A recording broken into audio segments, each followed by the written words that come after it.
Let's see. Good evening. How's everybody doing? Great. So when it's pie night at Old Charlie's, I just want to know, what do you get? Do we have any? Pecan. Now, pecan has the most calories of anything on the menu. You know that. Okay. And that's why you weigh so much, Don. Okay. Any other favorites? Ooey gooey caramel. I think that's the way they describe it. Ooey gooey caramel. Meringue has the least. Lemon meringue. Peach comes in second. I'm kind of a French silk guy. I like chocolate. Well, reason I mention that is we're talking about joy tonight. So why not talk about pie for just a minute? We're talking about joy. And there's a lot of things that bring us joy, but nothing compares with our joy in Jesus Christ. Behold, I bring you good tidings of great joy. The very incarnation of Christ, the very birth of Christ was a joyous celebration. And we understand that's why evangelism is such a joy-filled thing for us as Christians. Don't you love telling somebody about Jesus? And telling about the joy that he has brought to your relationships, brought to your life. You know, we're told to go and preach the gospel to every creature. He who believes and is baptized shall be saved. One thing that you're saved from, there's a lot of things we're saved from, right? We're saved from the consequences of sin eternally, which would be separation from God. Now, is that sadness? You'll be rescued from a joyless eternity, but also you'll be saved from the things that are keeping you from joy today. There's eternal joy, and then there's more joy. So we're saved from the things that inhibit our joy, restrict our joy. And in the book of 2 Corinthians, I don't think I realized it, but since it's our year of joy, it's like if you buy a red pickup truck, all of a sudden you see them everywhere on the road. You start noticing things. And I just start seeing joy popping out in 2 Corinthians. Like, it was always there. I always read it, always commented on it, but I never saw it to the same extent that I see it today. You know, we're calling this study a call to recommit. But I think we can call it a call to joy, because the joy comes from recommitting and reconnecting with Jesus Christ. Tell you what I'd like for us to do. Let's take a look at our text here from the 8th chapter. We're behind 1 week.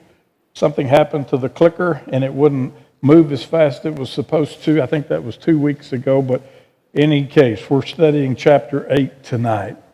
Study 9 for next week.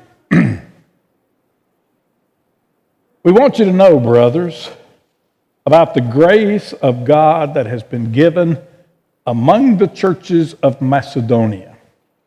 For the severe test of affliction, their abundance of what? Joy, and their extreme poverty have overflowed in a wealth of generosity on their part. For they gave according to their means, as I can testify, and beyond their means, of their own accord, begging us earnestly for the favor of taking part in the relief of the saints. And this not as we expected, but they gave themselves first to the Lord, and then by the will of God to us. Accordingly, we urge Titus that as he had started, so he should complete among you this act of grace. But as you excel in everything, in faith, in speech, in knowledge, in all earnestness, and in our love for you, see that you excel in this act of grace also. I say this not as a command, but to prove by the earnestness of others that your love also is genuine. For you know that the grace of our Lord Jesus Christ, that though he was rich, yet for your sake he became poor, so that you by his poverty might become rich. And in this matter, I give my judgment. This benefits you, who a year ago started not only to do this work, but also to desire to do it. So now, finish doing it as well, so that your readiness in desiring may be matched by your completing it out of what you have. For if the readiness is there, it is acceptable according to what a person has, not according to what he does not have. For I do not mean that others should be eased and you burdened, but that as a matter of fairness, your abundance at the present time should supply their need, so that their abundance may supply your need, that there may be fairness. As it is written, whoever gathered much had nothing left over, and whoever gathered little had no lack. Now there's a little transition here, because he switches topics just a little bit. They're related, but he switches just a little bit. But thanks be to God who put into the heart of Titus the same earnest care I have for you. For he not only accepted our appeal, but being himself very earnest, he is going to you of his own accord.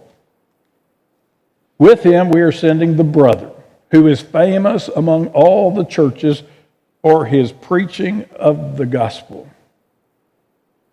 And not only that, but he has been appointed by the churches to travel with us as we carry out this act of grace that is being ministered by us for the glory of the Lord himself and to show our goodwill. We take this course so that no one should blame us about this generous gift that is being administered by us. For we aim at what is honorable. Remember that from Philippians 4:8, our memory verse? Think on these things. Whatever is true, whatever is, what's number 2? Whatever is honorable. For we aim at what is honorable not only in the Lord's sight, but also in the sight of man. And with them we're sending our brother, whom we have often tested and found earnest in many matters, but who is now more earnest than ever because of his great confidence in you. As for Titus, he is my partner and fellow worker for your benefit. And as for our brothers, they are messengers of the churches, the glory of Christ. So give proof before the churches of your love and of our boasting about you to these men.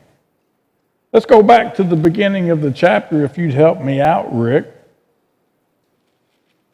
Well, we saw certain words popping up again and again. Tell me a word that you saw multiple times, and don't tell me of, the, or a, okay? Tell me, did you notice any key words that popped?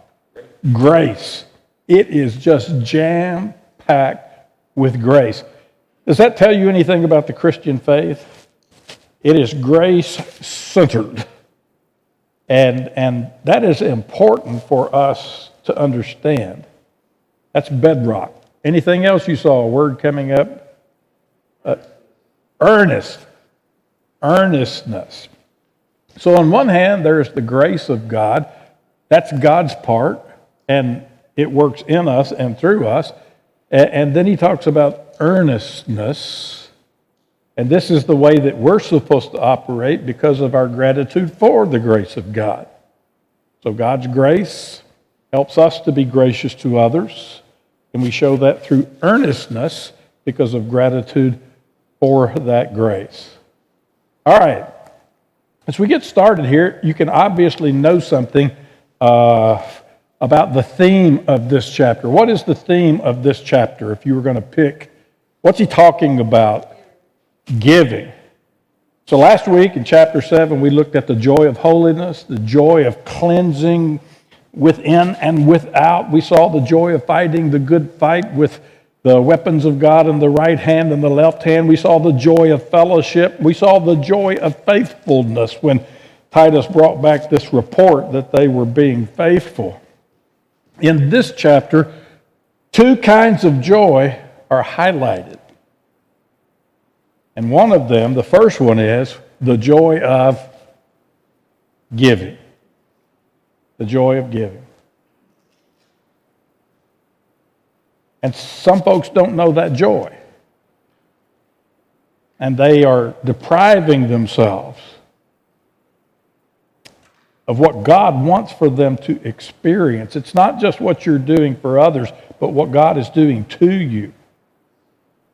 And so he says there is this effect upon you, as well as your effect upon the needs and the conditions of other people. So this is a great opportunity for spiritual growth. You know, in God's game plan, we said there's 10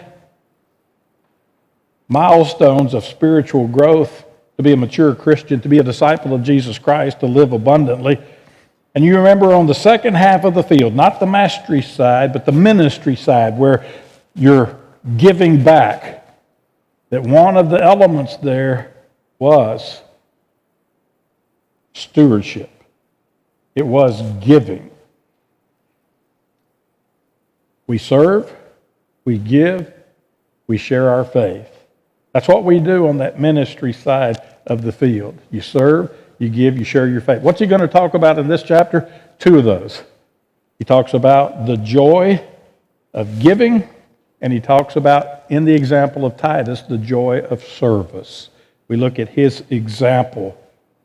So in this year of joy, here's two opportunities for you, okay?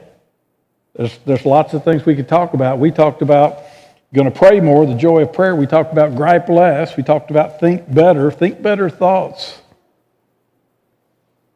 The joy of giving. The joy of serving. Those are things that we have as opportunities. He begins in verse 1 here to say, we want you to know, brothers, about the grace of God that has been given among the churches of Macedonia. Who are the churches of Macedonia? You remember Paul came over from Asia, from Troas, and then he lands over here in Macedonia. And in chapter 16, we read about him at Philippi. Talking about Philippi, we're talking about Thessalonica, we're talking about Berea, we're talking about several of these churches. We want you to know, brothers, about the grace of God that has been given among the churches of Macedonia. And what does he tell us here? I want you to know the story. Do you like that? Let me just ask you. When you're trying to teach biblical principles, do you like illustrations? Do you like examples? Did Jesus use stories? That was his signature style of teaching, wasn't it? Stories. And so here we look at this, and what do we see? I want you to know a story. I think we need to celebrate more in the church. We need to tell stories about people doing good things that inspire us, that encourage us. I think it just ought to become a natural part of who we are. And as we seek to be more evangelistic, we ought to be telling more evangelism stories. How were you converted? How did you reach somebody? When did you share your faith? When was the most awkward time when you had an opportunity to share your faith? Lots of different stories. And here he's going to talk about a story concerning generosity. There's power in these stories. We want you to know, brothers, about the grace of God that has been given among the churches of Macedonia. God's grace at work upon and within the churches of Macedonia. He says, for in a severe test of affliction, their abundance of joy and their extreme poverty have overflowed in a wealth of generosity on their part. You see some contrast there? Contrasts? severe test of affliction, abundance of joy. Extreme poverty, wealth of generosity on their part. Isn't that interesting? Now, what do you learn about joy from that passage? Is there anything you can draw as a conclusion? What can you learn about joy from that passage? We got a choice. We can be extremely poor and still have joy. We can be severely afflicted and we can still have joy. You can rejoice in the Lord always, because it's not your conditions. Not your conditions, but it's God's grace. And when we're cognizant of it, when we're thinking the right thoughts, think upon these things, then all of a sudden we can have more joy. They not only have affliction, they have a severe test of affliction. And I don't know exactly what was going on, but I get a sense that maybe it could have been related to their faith. That people were treating them different. Did anybody treat you different after you became a Christian? I remember folks that I hung out with, and we went everywhere, and we did everything. And the day I became a Christian, I mean, they didn't just come out and say it, but it just wasn't much fun to hang out with Aubrey. And so you find yourself on the periphery, and of course, in some ways, the best thing that could happen to you is to have associations with people of faith, and you love your friends, and you still want to see them, and yet things can happen. And I think maybe because of their conversions, they were having trouble at work, they were having trouble in their neighborhoods, they were being severely tested. I don't know that that's the case, but in any case, it did not impede their joy. We remember the jailer rejoicing. We remember the Ethiopian eunuch rejoicing. You become a Christian, you have joy. And the outward circumstances, particularly financially, did not impede their joy. So it says, in the midst of this, they not only have joy. What kind of joy do they have? What's the modifier there? An abundance of joy. It's not just that you can, let me think about it. Okay, that their joy was bounteous.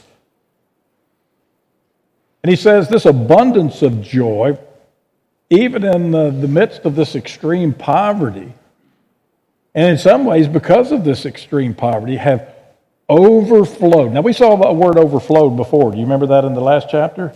Their joy overflowed. I think it's saying the same thing here, that the abundance of joy overflowed in a wealth of generosity. So you see this generosity coming out, but where does the generosity come from? It sparks from the joy. When people give like they're supposed to give, what's it motivated by? Joy. If people aren't giving like they're supposed to be giving, is there something missing? That maybe they don't have as much joy in their faith? I know I'm supposed to be here. I know I'm supposed to do this. Well, let me put something in the plate. But when we're not giving like we ought to be giving, maybe our joy is not overflowing. He says it overflows into this wealth of generosity on their part. So he's telling a story about people who were in trouble. They were in trouble financially, and yet they were doing everything they could. Did Jesus tell a story about anybody who had extreme poverty, whose joy overflowed? A certain widow? Did she give beyond her means? Yes, I mean, she didn't really have anything, but she was not going to be denied the opportunity to take part in helping the work of God. Just wouldn't take no for an answer. And so here we have another illustration of churches who are doing that, churches of Macedonia, Philippi in particular. And it goes on to say they gave according to their means. What does that mean? Kind of what was be expected. And in the Jewish system, what was expected? A tithe. Now we're talking about Gentiles here. The church is different. And yet, I'm sure that there were certain norms that kind of carried over in some ways. But they gave according to their means, as I can testify, but beyond. The widow gave beyond her means. The people of Macedonia gave beyond their means. When they gave, they did without. When they gave, it hurt. Doesn't mean it was without joy, but they missed something. And he says they did it of their own accord. What's he telling you there? Of their own accord.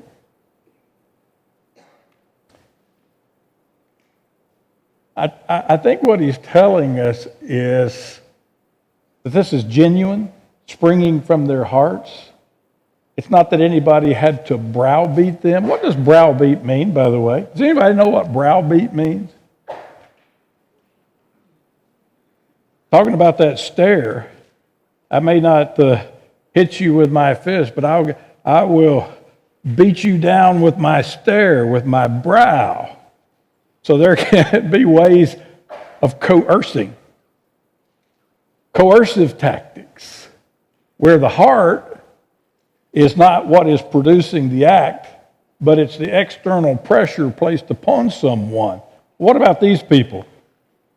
Did they have to be nagged? Did they have to be forced? This is what they wanted to do. Beautiful, beautiful picture. I think it says something about their getting Christianity, getting this grace thing, understanding what was going on. Because if you do, then from the heart you want to give. Begging us earnestly. Here's our first word, first time we have this appearance of earnestly. It comes up again and again. Earnestly. What does that word mean? Earnestly. Can you think of a synonym? Sincerity? Absolutely. I think that's a part of earnestness, that what I do, I'm sincere about it. Zealously? Absolutely. Enthusiastically? Yes. I think it's talking about the genuineness, the authenticity of it, and it's also talking about the intensity of it. It's combining, I think earnestness combines a couple of different thoughts in it. But it's a beautiful picture. They are begging to be a part of this. For the favor, for the privilege of taking part in the relief of the saints. Taking part. Christianity is a religion about taking part, about sharing in. What do we call that? Koinonia? We call that fellowship, partnership. And we have this relationship of sharing in a lot of different ways. When we gather around the Lord's table, we're coming to the cross of Jesus. We're remembering his death. We're remembering his promises. We're remembering he's coming again, and every person in the auditorium, as they partake of those elements, is sharing in that. Obviously, they're sharing in service. So in the supper and in service, but in this case, he talks about stewardship.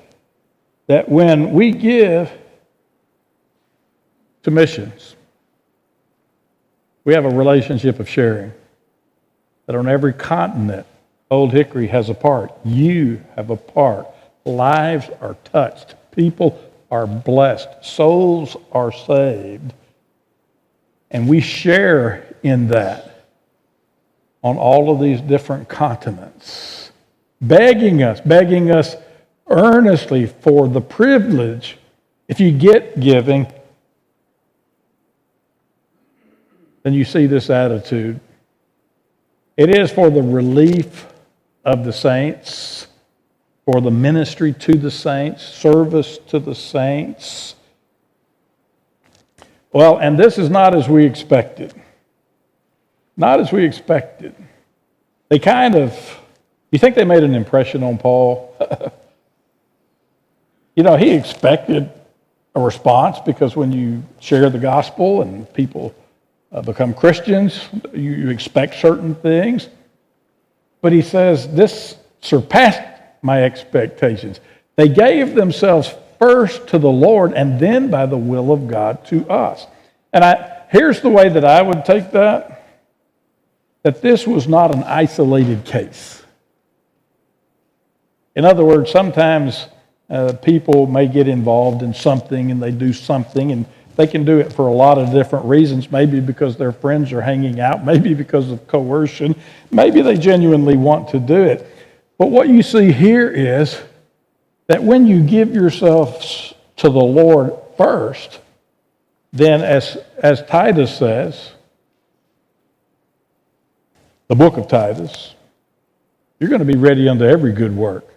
You want to be a part. When you get it and a missionary comes in or a relief effort comes in and the elders say, go ahead and share with people this opportunity. Some will want to give to this. That you don't sit in the pew and you say, they're wanting in my pocketbook again. Instead, whether or not you can give at that moment, you're overjoyed to hear about the work of God and privileged whatever measure you can participate if you can. There is no resentment. Oh, you wish. Even if you can't, you're wishing that you could partake in some small measure, maybe even the widow's mites. Well, he says here, they gave themselves first to the Lord. He got all of their heart. We're supposed to love God with what? All your heart, all your soul, all your mind, all your strength. And then by the will of God to us, to this situation, to this circumstance, accordingly, we urge Titus that as he started, so he should complete among you this act of grace. A year ago, previous to writing this letter, he had been there in that letter, 1 Corinthians, in the 16th chapter. You remember when he's beginning to seek this offering? Let's take a look at that text for just a moment. 1 Corinthians 16. Now concerning the collection of the saints, as I directed the churches of Galatia, so you also in Achaia, you also are to do. On the first day of every week, each of you is to put something aside and store it up as he may prosper, so that there will be no collecting when I come. And when I arrive, I'll send those whom you accredit by letter to carry your gift to Jerusalem. If it seems advisable that I should go also, they will accompany me. So a year previous, this effort had been started, but something had kept it from being completed. In Paul's absence, it could be whatever furor has been going on that he's writing now about, trying to restore their relationship. Maybe there was somebody who said, don't give to that. Paul's just wanting this money himself. It's not really going to anybody but his pockets.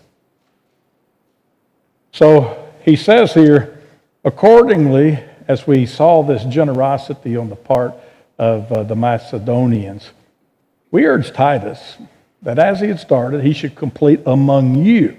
All right, so we have the churches of Macedonia in their extreme poverty, in their test of affliction. On the other hand, we have the churches of Achaia. We have the Corinthians. Are the Corinthians undergoing that same severe test, that same poverty? It looks like their conditions are a little bit different. And he's using the example of the others to kind of motivate and encourage. So, in any case, they started something, they need to finish something. What does the Bible teach? The joy of finishing something. One of the words we see over and over in the book of 2 Corinthians is complete. Complete this, complete this. In due season you'll reap if you faint not. Don't put your hand to the plow and turn back. Christians are finishers, not just intenders, not just proposers, not just starters, but completers and finishers. So he says, complete this act of grace. Giving is an act of grace, an act of worship, motivated by God's gracious gift. But as you excel in everything, and he gives some examples. Excel. What does Excel mean? It's a spreadsheet, right? What does excel mean? If I excel at something, achieve an abundance, achieve in a way that will make you shine, in a way that is outstanding, in a way that is above the norm. So as Christians, what are we supposed to do? Say, well, I want to follow Jesus, but I kind of like who I am, and I'm not going to change. He's talking about people being transformed, being matured. We call that discipleship. And you ought to excel. Now, you have a gift, and you may excel more in one area than another, but he says here, as you excel in everything, that there are certain areas of your life as a Christian that you ought to seek to be your very best at. He mentions faith. We want to grow in the faith that we have in God's presence, in God's power, in God's promises. You live life different when your faith is strong, don't you? You think giving is an example of a stronger faith rather than a weaker faith? He also mentions here in speech, and that may be to articulate the message, but just think about this. Evangelism. Just, will you speak? Will you say something? You feel the urge. The moment appears. Am I going to be quiet?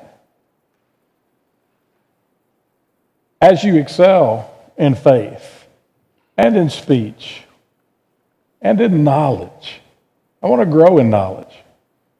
I won't know everything, but I want to learn more about the Bible. I want the Word to dwell in me richly. And in all earnestness, it keeps coming up. How do we serve in the church? Passionately, intensely. And he mentions love.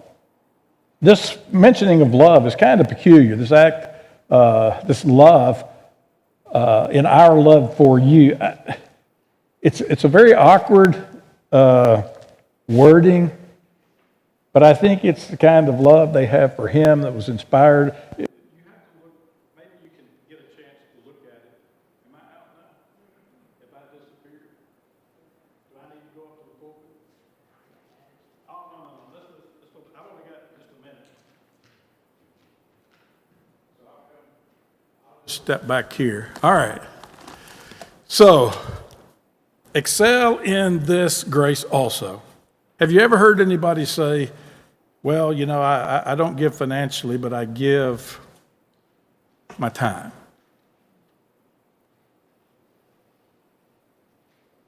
Is that valid? Now, I'm not saying that we all give percentage-wise the same thing. That's not the issue here. Paul's going to talk about it's according to your means, not what you don't have. God understands what you have and what you don't have. He wasn't displeased because the widow put in less than others. But I think he says here that each of these acts of grace stands on its own. As you excel, you can't say, well, I'm a hard worker. I don't want to study my Bible. Or I really like to study, but I don't like to pray. He says that all of these pieces of the Christian life are important. He says giving is a Christian responsibility for all of us. God understands your circumstances, but not giving, that's not okay.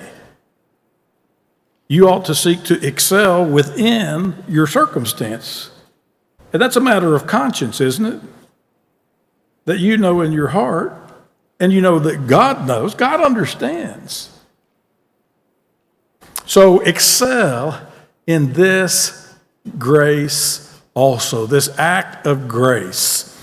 He says, I say this not as a command, but to prove by the earnestness of others, here's that word again, that your faith, your love also is genuine. How do you know if love is genuine?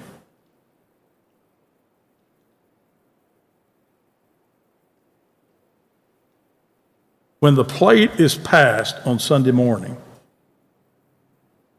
I think God is asking, is your love genuine? And I'm not saying what you put in there in specific dollar amounts is the indication. But it is in the earnestness of giving that love is shown to be genuine. It is a command of God. If you love me, you'll keep my commandments. And where your treasure is, there your heart will be also. So each person has to stop and do some soul searching, some discernment on that question. He says, for you know that the grace of our Lord Jesus Christ, though he was rich, yet for your sake he became poor. This is one of the few times in Scripture that he talks about the pre-incarnate Jesus Christ. There's not a lot. I mean, there's some, but there's not a lot. And he says here that he was rich. Now, that doesn't mean that he had no wealth, but not of worldly wealth. That's what it's talking about. All the riches and glory of heaven, he emptied himself to come to this earth, as it says in Philippians 2 and 6 and 7, that we might be rich, spiritually rich. And in this matter, I give my judgment. This benefits you. So he uses the greatest act of generosity. He used the Macedonians to challenge them. And now he says, let me talk about the greatest of all, who gave not because of his poverty, but who became poor in order to help and bless you. That's what he did. So he's giving example after example to challenge them to look at their lives and their giving. Look at the joy of giving. Was Jesus full of joy, even though he emptied himself? Were the Macedonians full of joy, even when they were giving beyond their means? This benefits you. Does giving benefit you? I know it benefits the person who is being fed. I know it benefits the person who's hearing the gospel. What did Jesus say? It is better to give than to receive. Does it benefit you? Absolutely. It benefits you. And many people never experience the benefit. They never know the intense joy, the overflowing of joy that God intended for us to experience This benefits you who a year ago started not only to do this work, but also had a desire. Now, match the desire with your effort. That's what he says. Well, next week we're going to go on and we're going to talk some more about giving. Chapter 9 also discusses the subject of this contribution. So Paul is trying to get them to participate in this special work, an act of grace, a joyful moment for the spiritually perceptive. But my challenge to you is this, that in the year of joy, if you want to have joy, this is a great opportunity. And if you're not positioned to give as much as you'd like, well, pray about it, think about it, make some adjustments in your life. That's between you and God. But do understand that he says in the last of this chapter, this is proof of your love. Prove your love. He's testing the genuineness of your love. That you give, and that you give cheerfully, is one of the basic tenets of Christianity and one of the great opportunities for joy. So many opportunities for joy. Joy in prayer, and joy in holiness, and joy in fellowship, and joy in faithfulness, joy in service, joy in giving.